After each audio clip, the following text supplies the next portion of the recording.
Mudah-mudahan fasilitas-fasilitas yang Allah Subhanahu wa taala, nikmat-nikmat yang Allah Subhanahu wa taala berikan kepada kita ini senantiasa menjadi penunjang utama kita di dalam merangkai ketaatan kita kepada Allah Subhanahu wa taala. Karena inilah harapan terbesar kita di dalam kehidupan.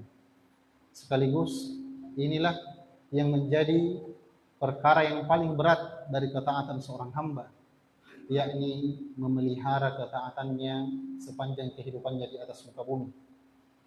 Maka sebagaimana senantiasa selalu kita sampaikan ikhwas sekalian, bahwa tidak cukup kita hanya menanamkan iman di dalam hati kita. Tidak cukup sekedar kita menguatkan amal-amal kebaikan kita. Akan tetapi yang harus selalu menjadi perhatian kita juga adalah bagaimana senantiasa kita menghidupkan, menyuburkan keistiqomahan di dalam hati dan kehidupan ini. Sebagaimana selalu kita sampaikan bahwa penting untuk terus memperhatikan semua kegiatan-kegiatan kita, utamanya di dalam yang berkaitan dengan ilmu. Karena ilmu ini ikhwas sekalian adalah merupakan bekal yang paling utamanya dalam kehidupan kita di akhir zaman ini. Jihad kita, islahul ummah, bagaimana memperbaiki umat, ya, itu modal utamanya adalah ilmu. Modal utamanya adalah ilmu. Bahkan bukan hanya itu, ikhwan dirahmati Allah. Bukan hanya dalam sekedar kebutuhan kita dalam ibadah, ya, dalam iman kita, tetapi kebutuhan kita terhadap ilmu pada hari ini adalah merupakan hal yang sangat penting dalam upaya untuk menegakkan kalimat Allah Subhanahu wa taala. Ya. Kita bisa melihat sekarang, ya, di media-media, ya, bagaimana begitu leluasanya orang berpendapat, ya. Begitu gampangnya orang, ya, memberikan, ya, statement, ya, baik itu yang berkaitan tentang hukum-hukum agama maupun berkaitan dengan urusan-urusan sosial, ya. Dan yang tampil siapa? Yang harus tampil adalah para penuntut ilmu, para tulabul ilmi. Mari coba kita lihat ikhwan dirahmati Allah, di dalam kasus yang paling mutakhir sekarang, ya, tentang LGBT, ya. LGBT ini sekarang menjadi perdebatan yang sangat sangat baik untuk kita ikuti, ya, karena bukan hanya pada status hukumnya. Hukum LGBT itu sudah secara yakin bagi kita itu sesuatu yang haram, ya, kemungkaran, ya. Tetapi sekarang yang menjadi perdebatan di antara para ulama kita, ya, dengan para pembela-pembelanya ini adalah bagaimana menjadikan, ya, LGBT ini, ya, hubungan homoseksual ini menjadi satu bagian yang diatur secara eksplisit di dalam hukum pidana. Ini tentu upaya yang besar, ya, tantangannya tidak ringan, dan ini sekarang dilakukan oleh para ulama kita. Para ulama kita, khususnya di Majelis Ulama Indonesia, itu sudah memutuskan, ya, menjadikannya sebagai aspirasi untuk menjadikan LGBT ini menjadi satu bagian yang diatur secara khusus dalam hukum pidana kita. Dan ini mudah-mudahan bisa terpenuhi.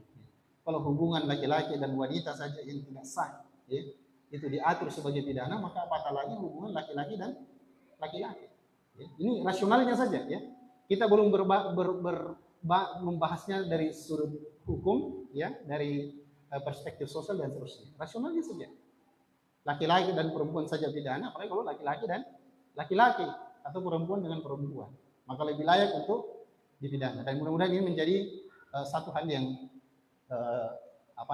bisa masuk diadopsi sebagai salah satu dari bagian dari hukum positif di bidang pidana. Tapi bukan itunya saja, ikhwas sekalian. Kita melihat fenomena sekarang, bagaimana tampilnya orang-orang yang membela itu.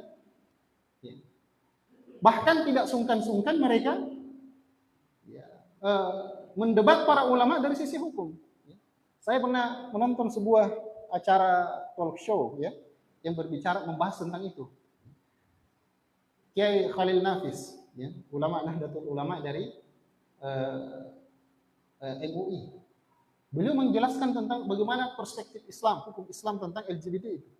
Beliau membahas ya ayatnya, kemudian bagaimana tafsirnya dari kalam Ibnu Katsir, tafsir Ibnu Katsir, kemudian perkataan para ulama. Lalu orang ini dengan entengnya mengatakan, ya, dengan entengnya dia mengatakan, jangan tergesa-gesa. Coba, banyak pendapat ulama yang berbeda tentang itu. Coba, ya. Dia mendebat seorang ulama, ya, ketika sang ulama ini berbicara tentang hukum Islam dengan lengkap ayatnya, tafsirnya, perkataan para ulama dan seterusnya dibahas. Demikian juga seorang dokter, ya, yang dia berkecimpung di dalam urusan ini, menangani sekian banyak kasus, terlibat dalam organisasi dunia dalam penanganan HIV/AIDS. Dia memaparkan banyak fakta, ya, tentang bagaimana akibat buruk dari perilaku perilaku menyimpang dalam urusan seksual ini. Bagaimana LGBT menjadi pengantar pertama, ya, penyebab pertama munculnya HIV/AIDS, dan dia menjadi hal yang paling cepat menularkan itu. Kalau yang sekarang juga ini cacar monyet, ya, cacar monyet. Kata beliau juga ini adalah penyebab pertamanya adalah perilaku menyimpang, ya, hubungan homoseksual. Berbicara dengan data, fakta, dan dia bisa bertanggungjawabkan secara keilmuan karena bicara sama pakarnya. Tetapi lagi-lagi muncul para pembela-pembela itu dengan ringannya membantah itu. Ini menunjukkan apa, ikhwas sekalian? Ya, bahwa ya, perseteruan antara hak dan batil, ya, di dalam agama kita itu tidak akan berkesudahan. Mungkin dari sisi perseteruan secara fisik, perang dan seterusnya mungkin hanya terjadi pada satu tempat saja, satu daerah saja. Tetapi perseteruan dalam urusan hak dan batil, dalam persoalan syubhat pemikiran seperti ini adalah sesuatu yang tidak akan pernah berakhir. Dan siapa yang paling pertama harus bangkit dalam menghadapi hal-hal seperti ini adalah para tulabul ilmi. Ilmulah yang menjadikan keistiqomahan di dalam diri kita. Ilmulah yang menjadi senjata utama kita dalam menghilangkan hal-hal syubhat-syubhat dalam kehidupan ini. Jangan lagi ada seorang dai yang mengatakan, saya Ustaz cukup berdakwah saja. Yang penting saya semangat berdakwah. Yang penting saya terlibat dalam kerja-kerja dakwah. Ilmu itu belakangan, teori itu. Ingat ikhwan dirahmati Allah Subhanahu wa taala bahwa senjata utama kita baik dalam menjaga eksistensi pribadi kita maupun eksistensi umat ini secara keseluruhan adalah ilmu. Seorang dai yang tidak membekali dirinya dengan ilmu, maka ia seperti seorang lelaki yang berjalan ke medan pertempuran tanpa senjata dan kemampuan bela diri. Dia hanya akan datang dengan kekalahan. Maka ini ikhwan dirahmati Allah Subhanahu wa taala, kita berharap ya, hidupkan tarbiyah kita. Hidupkan taklim kita. Mudah-mudahan ini menjadi bekal besar kita di dalam menuju islahul